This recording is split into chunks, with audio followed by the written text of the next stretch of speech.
Aqui alguém me pediu assim, é uma outra pergunta que é recorrente, porque há vários anos eu vejo essa pergunta a cada pouquinho, né? Mais ou menos parecida, obviamente.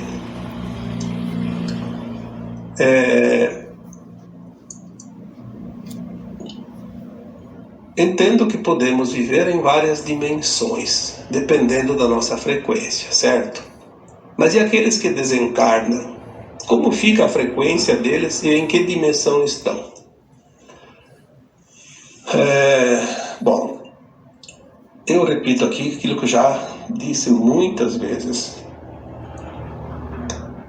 A dimensão não é um lugar. Dimensão é uma frequência. Isso é a base para o entendimento. Dá um pouco de confusão, porque sempre se aprendeu que, até agora, antes, uns anos atrás, pelo menos até aí 2012, 2015, a maioria, pelo menos, né? Talvez algumas almas tivessem outro destino, mas a maioria das almas desencarnadas, ao desencarnar, né? O corpo vai para o cemitério, a alma vai para as colônias espirituais, né? A quarta dimensão. Na quarta dimensão, por quê? Porque as colônias espirituais estavam numa frequência de quarta. Mas por que quarta dimensão? Porque fora do corpo a consciência fica mais alargada. Podia ser dimensão quinta, sexta, sétima, isso não importa, sendo mesmo nas colônias espirituais. Porque a dimensão ela não ocupa espaço. Aqui na Terra, agora, só para dar um exemplo, muitos de nós, encarnados, ainda no corpo físico, temos momentos, muitos momentos, muito mais do que possamos imaginar. Momentos que a nossa consciência vibra na quarta dimensão. Temos muitas almas encarnadas que conseguem frequências de faixas de quinta dimensão. Claro que não vai ficar sempre lá, porque está na carne e tem o mundo ao seu redor que puxa sempre para trás um pouco por causa do peso, né, da densidade da terceira dimensão, que ainda existe também aqui na Terra em algumas consciências. Mas tem almas encarnadas que já atingem faixas de sexta e sétima dimensão. Isso eu já escrevi agora, acho que em janeiro, por aí, não sei quando, foi agora há pouco tempo. Eu conheço pessoas, me relatam fatos, conseguem atingir, eu sei disso. Consegue atingir frequências de quinta, sexta e sétima. Não sei se não tem alguém que até com a oitava, de sétima eu tenho certeza. São momentos curtos. Se eu elevo a minha consciência, o que é elevar a minha consciência? Quando eu faço uma meditação, quando eu entro profundamente numa meditação elevada, eu estou me elevando, eu estou subindo. É a minha consciência que sobe, não sou eu. Então aqueles que desencarnam agora, eles para onde que vão? Bom, então vamos separar as coisas. Se as colônias espirituais estão sendo esvaziadas, obviamente que eu acredito que se está sendo esvaziado não dá para encher de novo, né? Senão não termina nunca. Eu acredito que não está indo mais almas para as colônias e nem para os umbrais, porque as colônias eram parte da quarta dimensão.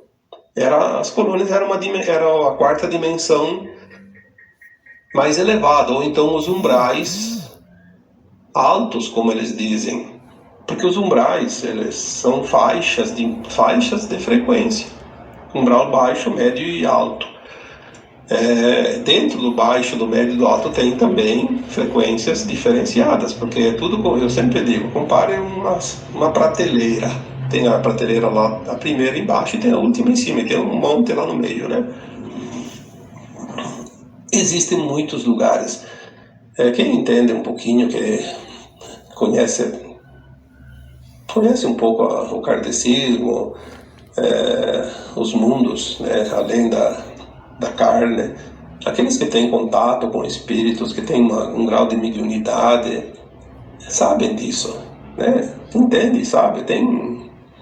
Tanto que quando alguém recebe um espírito, seja pela incorporação, seja por outro canal mediúnico, aquele que tem um pouco de conhecimento, ele identifica aquela entidade pelo peso, como se diz, né? Pela densidade e pela sua sutilidade. Sabe se é um espírito da luz ou da sombra. Isso é natural. Porque o sentir não engana, como eu sempre digo, né? Então, aqueles que estão desencarnando agora, a pergunta é: mas e aqueles que desencarnam, como fica a frequência deles e em que dimensão estão? Bom, como fica a frequência? A frequência fica do jeito que estava. No momento do desencarne, aquela consciência, porque eu gosto de comparar, de chamar a alma de consciência, porque a alma é uma consciência.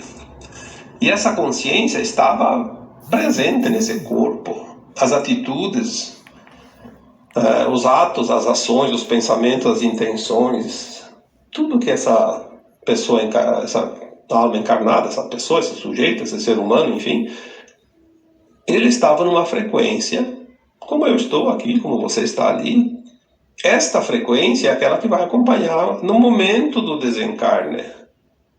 Se aquela frequência está num nível suficientemente elevado para que consiga se encaixar na quinta dimensão,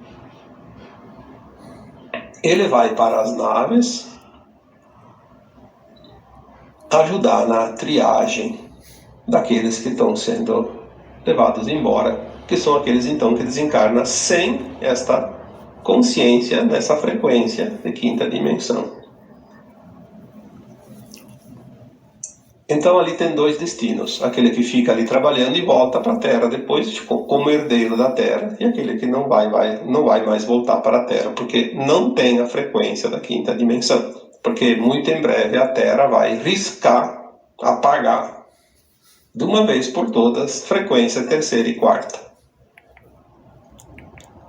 A quarta dimensão são faixas dimensionais que não necessita que a alma esteja reencarnada ou desencarnada, ela vibra, simplesmente vibra. Tanto faz, encarnada, desencarnada.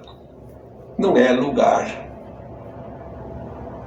Nós entendíamos que a quarta dimensão era o mundo espiritual da Terra, né? As camadas aqui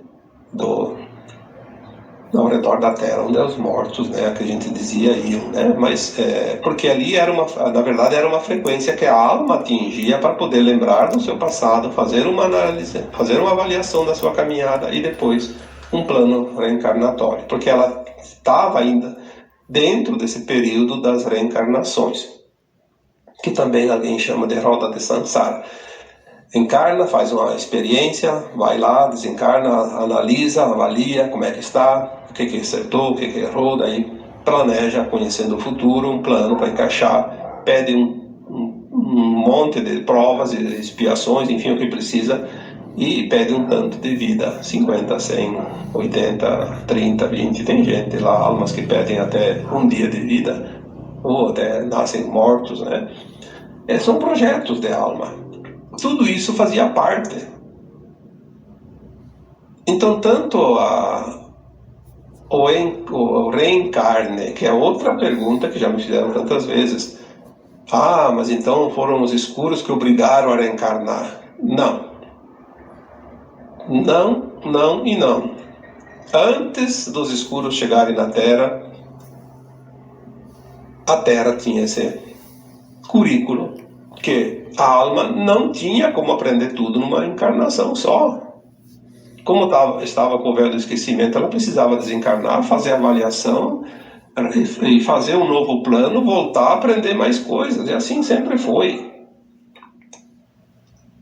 Os escuros, eles oferecem guloseimas para aquela alma gulosa que se deixa levar.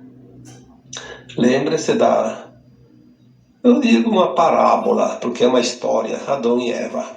A serpente ofereceu uma maçã e a Eva não resistiu e comeu a maçã e ofereceu para o Adão porque era gostosa.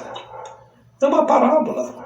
É assim que os escuros agem. Eles oferecem facilidades, vantagens, prazeres, além daquilo que é necessário. Não é preciso.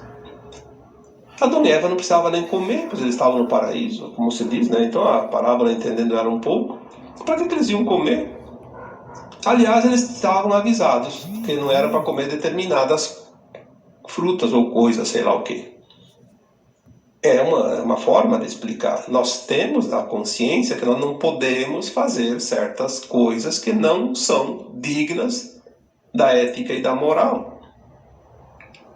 Aí, porque eu vou levar vantagem, eu vou fazer. Porque é bom, eu vou fazer. Ah, isso vai me dar status, eu vou fazer. E depois, arca com as consequências, sofre, vai choramingar pelos cantos e culpa os escuros.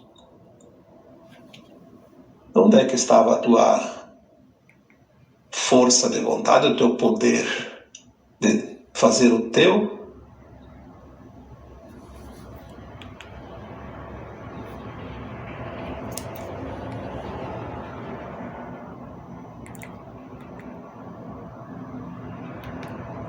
Teu pensamento, né? Exercer a tua frequência. Você fez porque você quis, deu poder para outro, deu poder para a treva.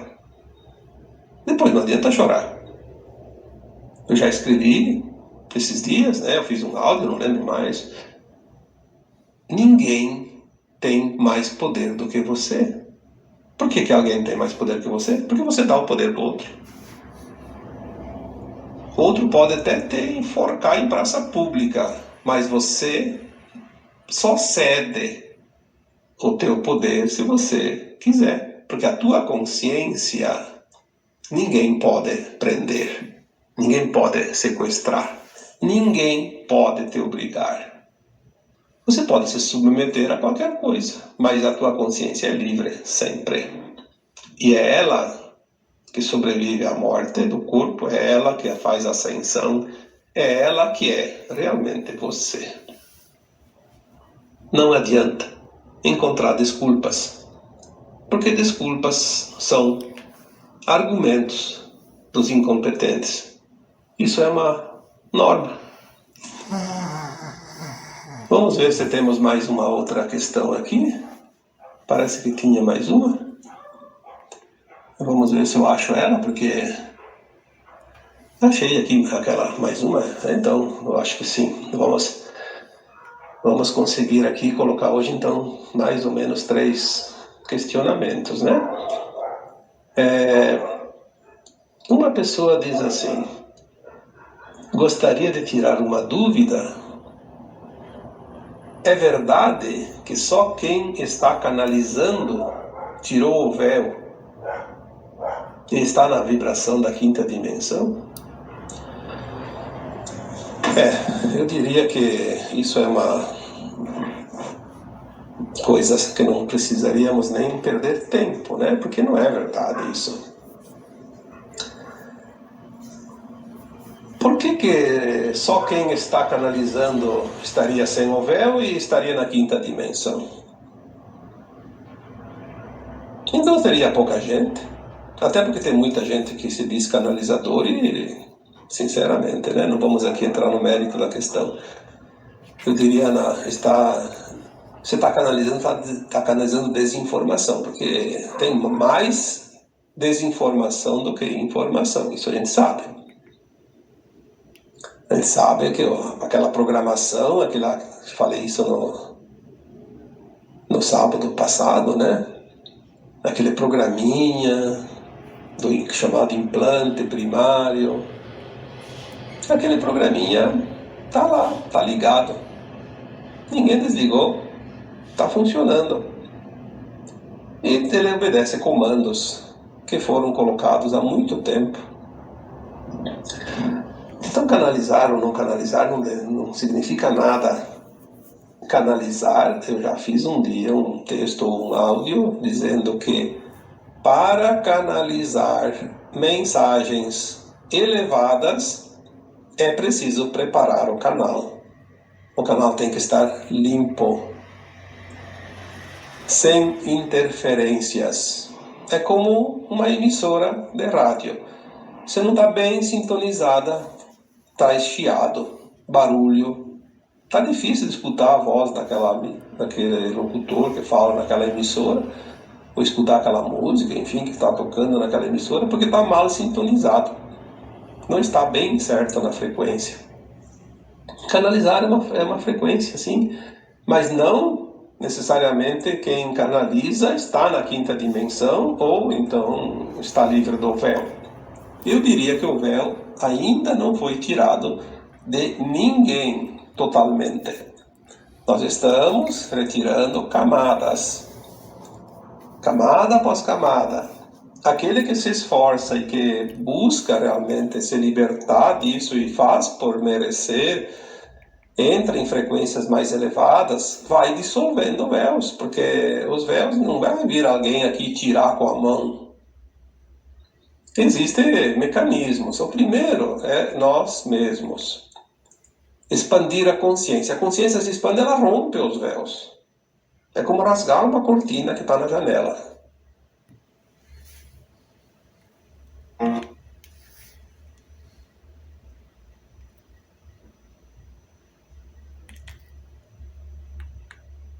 Puxou para os lados e abriu, né? Expandir a consciência para fora. A luz vai também retirar os véus. Então aquele que não consegue tirar, a luz vai tirar. Só que, para que tiraria seus véus daqueles que não vão para a nova terra, que vão continuar em mundos de terceira dimensão, de provas e expiações, submetidos ao véu? Para que eles iriam ver tudo agora e depois voltar para a escuridão? Seria como você mostrar um doce para uma criança e ela quer e você não dá mais para ela. Seria uma judiação, como se diz, né? O Criador não vai fazer isso. Essas almas que não vão ascensionar não vão ver nem o evento que vai acontecer, porque não precisa. Elas vão sentir que algo aconteceu, mas voltam a dormir porque é tão bom dormir, né? Então a canalização, ela precisa que o canalizador eleve a sua consciência. Sem a consciência elevada, a mensagem é limitada. Como é que nós vamos canalizar uma informação que exige uma consciência maior para entender? Então, estar na quinta dimensão, nem que seja por uma meia hora, por um minuto, ou por um dia inteiro, não significa que tem que canalizar, nem que não tem que canalizar, é só uma consciência.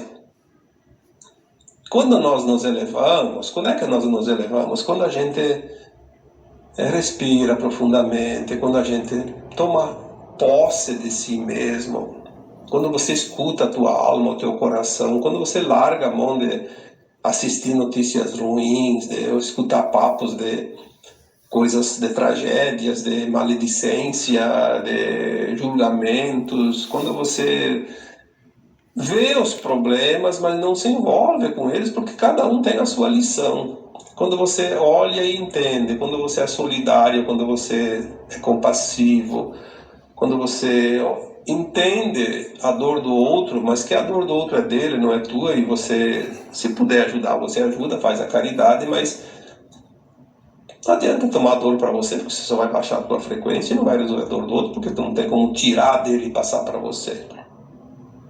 São escolhas. Então a frequência elevada canaliza mensagens elevadas. Consciências não elevadas, frequências baixas, trazem informações condizentes com aquela frequência. informações que vai alimentar o ego e não a alma, né? E o véu também não depende de canalizar ou não. O véu ele está sendo retirado. Quanto mais camadas desse véu forem retiradas, mais nós vamos entender e compreender. Mas isso também não depende se tu vai canalizar ou não vai canalizar. Vai dizer que você está conseguindo entender mais as coisas na medida que os véus estão sendo dissipados. É como uma cortina na janela. Tem uma cortina lá que tem 3 panos, né? Três camadas. Aí fica fica até escuro, né? Depende do pano, obviamente. Mas tu tira uma, ela vai clarear um pouco. Tira duas, vai clarear mais. Como tirar a terceira? Não tem mais nada. Tá livre. Consegue ver plenamente tudo que tem lá fora. Canalizar. Eu não diria nem que é um dom. É um esforço, é uma vontade, é um querer, é uma intenção. Servir. Eu posso dizer pela minha experiência, eu nunca imaginei na minha vida, uns anos atrás, que eu ia canalizar, que eu ia fazer esse trabalho, eu vou me preparar. Não, eu nunca me preocupei com isso. Com o tempo as coisas foram acontecendo, na medida que eu fui também entendendo as coisas, eu pensei, poxa, mas aqui eu posso ir um pouco além, né? Posso ser mais útil, porque tudo é intenção. Eu não estou fazendo esse trabalho para me promover, porque eu não preciso disso, a minha alma independe disso. A minha vida está resolvida. Eu já cumpri com as minhas obrigações até aqui. Daqui para frente, não sei o que vai vir, mas estou pronto. Para o que der e vier. Me coloco no fluxo do movimento. Eu não vou resistir. Eu aprendi há bastante tempo que a maior parte das nossas dores é a resistência. Então por que eu vou resistir? Me deixo levar, mas sempre com a intenção do bem. É aquilo que eu respondo sempre. A intenção é tudo o que é. Quando você tem a intenção no bem, não importa o resultado da tua ação. Vai dar o que tinha que dar, vai ser o que tinha que ser. Porque tudo é aprendizado. Mesmo agora, no momento que nós estamos, no final da transição planetária, ainda tem algumas liçõezinhas, ainda tem aprendizado. Na verdade, não vamos parar nunca. Na nova Terra, continua o aprendizado. Porém, sem dor, sem sofrimento, porque não será mais um mundo de provas e expiações. Essa é a grande diferença.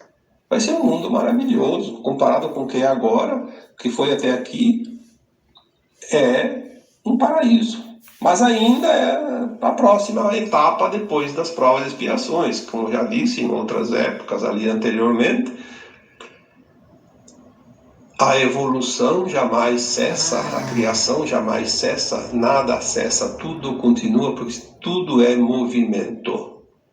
Mas chega de sofrer porque nós viemos experienciar um mundo de provas e expiações. O nome já diz tudo.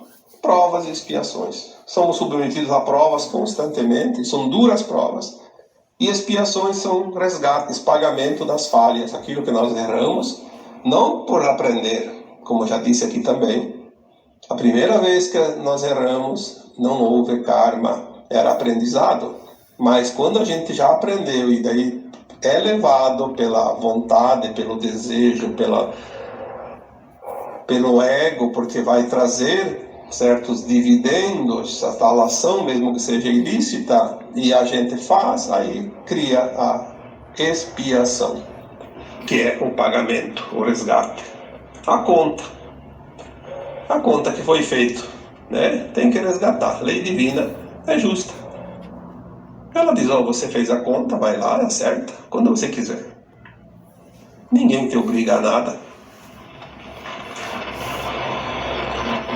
Assim como as trevas não têm o poder de obrigar as reencarnações, nem o Criador faz isso. Ele simplesmente diz, olha, tem um currículo, você tem que preencher. Quando você está pronto, você é aprovado e sobe de nível. O tempo que você quer é o teu tempo. 1 milhão de anos, 1 bilhão de anos, 1 trilhão de anos, não importa. Até porque os anos são contados aqui, só na Terra, na terceira dimensão. Não existe tempo fora da terceira, acima da... Nem na quarta dimensão não tem tempo. A alma, quando estava lá nas colônias espirituais, no período entre vidas, ela não tinha tempo lá. Ela fica um tempo lá, o tempo que ela sente que está pronta. Agora eu vou voltar, eu preciso voltar. Ninguém manda, ninguém obriga, ninguém diz, olha, você chega, você já está aqui há 100 anos aqui nas colônias, está muito bom aqui, mas vai lá enfrentar o terror da terceira dimensão. Não, ninguém fala nada. Quer ficar 1 milhão de anos nas colônias, se é que tinha esse tempo todo? Não acho que nem... Pelo menos agora, de 1 milhão de anos para cá, não tinha mais esse tempo. Mas se antigamente tinha 1 milhão de anos, fica 1 milhão de anos nas colônias. Mas a alma não fica, porque ela sabe que ela precisa apressar a caminhada. Ela sabe, quanto mais rápida ela fizer o caminhar, mais rapidamente ela ascensiona. Então, o tempo permanecido nas colônias era relativo. Tem um tempo de penitência, que é o arrependimento dos erros, tem um tempo de cura pelas suas dores, que as dores ainda continuam lá na colônia espiritual, porque o perispírito é o corpo da alma, às vezes ele está ferido também. Mas depois ele é curado disso tudo, ele começa nas tarefas, ele não fica ocioso, como a gente sabe, ajuda nas tarefas, ajuda a explicar, orientar, vem durante os seus períodos de permissão aqui para a Terra para ajudar os encarnados, fazem isso também, sim. E depois ele se prepara para uma nova reencarnação, tudo naturalmente. Não tem treva, não tem Deus, não tem nada que obriga, que faça. Esse negócio de dizer que isso, que aquilo, isso aí foi invenção para prender as pessoas no medo, na dúvida, enfim, retardar o nosso entendimento. E no mais, está tudo perfeito. Então, para não alongar muito, eu vou encerrando por aqui, porque já são mais de 40 minutos de áudio. Espero que tenha orientado um pouquinho mais, esclarecido um pouquinho mais. E como sempre, eu agora vos deixo com um abraço de luz em cada um de vocês. Namastê.